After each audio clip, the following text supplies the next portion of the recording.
droit de recopier une partie d'un livre dans mon travail. Et cette image que j'ai trouvée dans un article, est-ce que j'ai le droit de l'utiliser?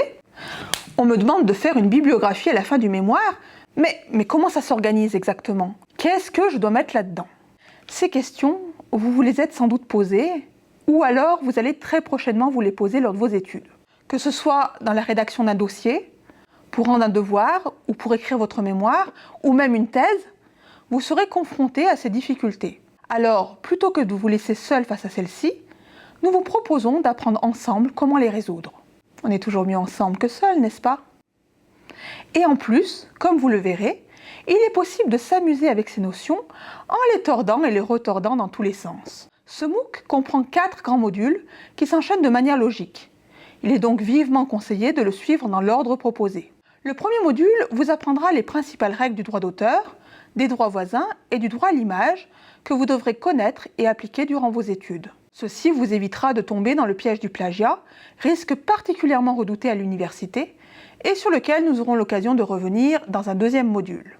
Dans le troisième module, nous verrons comment citer des documents et des images dans votre propre travail et comment rédiger une bibliographie en suivant les règles de la propriété intellectuelle et les normes académiques en vigueur.